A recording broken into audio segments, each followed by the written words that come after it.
En fait, moi, je vais commencer mon discours par remercier le bon Dieu. Parce que c'est grâce à lui que je suis là aujourd'hui, que nous sommes tous là aujourd'hui. Et je te remercie infiniment. La dernière fois, c'était au mois de juin, je pense. Je devais passer à la session, mais je n'ai pas pu pour des raisons familiales et tout.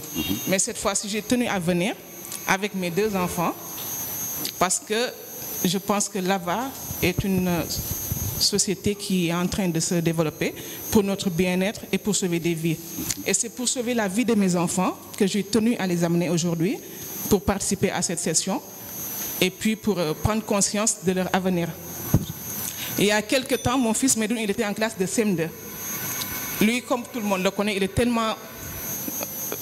comment on peut dire? Ouvert. Non, il est tête en l'air. Ok.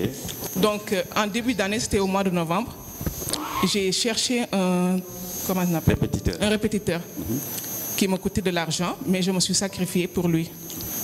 Pour qu'à la fin de l'année, les résultats que j'attends, que je puisse les obtenir, qu'il me fasse, qu'il soit fier de lui et que je sois fier aussi de lui. Donc, à 2 mois de son examen, on nous a convoqués à l'école. J'étais venue en tant que parent, tout le monde était là-bas. Les enfants étaient devant, les parents derrière. Et quand j'ai pris la parole, je l'ai pris pour lui et pour ses camarades aussi.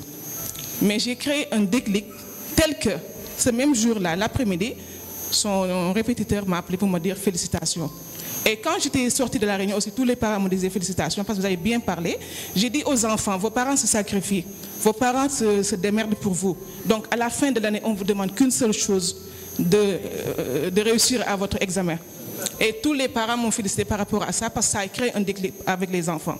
Donc lui et ses amis, je leur ai demandé de réussir. Si vous réussissez, vous aurez un cadeau. Donc vous me dites ce que vous voulez. Ils me disent, on va aller au Magic Land. Je dis, il n'y a pas de souci. Ils sont 4, je peux gérer. Donc arrivé à la maison, la descente, le professeur me dit, tu as bien fait. Parce qu'aujourd'hui, j'ai vu un autre Medoun. Il est devenu plus sérieux, il s'est bien concentré. Donc pendant les 2 mois qui ont suivi, il était tellement sérieux. Il a réussi son CFE et son entrée en 6e. Et j'étais tellement fière de lui.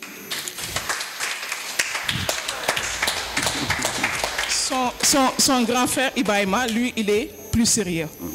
Lui, il est très concentré, il est très débrouillard. Il n'a pas besoin d'aide par rapport à lui. Donc, c'est 2 enfants différents. Mais j'ai tenu à les amener pour qu'ils prennent conscience de ce que toi, tu nous apprends en tant qu'adulte, mais ce que tu leur apprends aussi en tant qu'enfant. Aujourd'hui, ils ont appris quelque chose.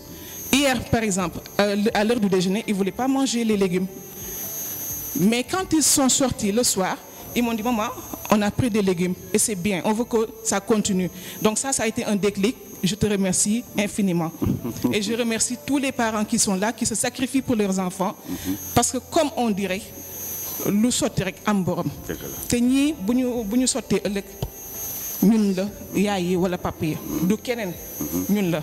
Donc tout ce que vous faites pour vos enfants, on vous remercie infiniment. Et vous les enfants, prenez conscience de ce que vous avez appris aujourd'hui. Ça vous servira aujourd'hui et ça va vous servir aussi demain. Donc prenez conscience que vous êtes venus en vacances en quelque sorte, mais vous êtes venus aussi en formation pour que demain, vous puissiez appliquer ce que vous avez appris aujourd'hui. Parce que tout à l'heure, vous avez dit ce que vous avez retenu sur la session. Donc il faut que ça soit un déclic. Il faut que ce soit aussi un éveil. Arrêtez de fréquenter n'importe qui. Faites ce que vos parents vous disent de faire. Parce que ce sera dans votre intérêt à vous. Ce n'est pas pour nous, c'est pour vous. Nous, on a déjà fait notre chemin. Peut-être il nous reste encore, mais vous, les enfants, vous êtes encore jeunes. Vous avez la vie devant vous. Prenez conscience de cela. Et puis, ça va aller, Inch'Allah. Inch'Allah. Je vous félicite. Merci beaucoup. Merci à vous. Excellent. Merci, papa. Merci, Soukay.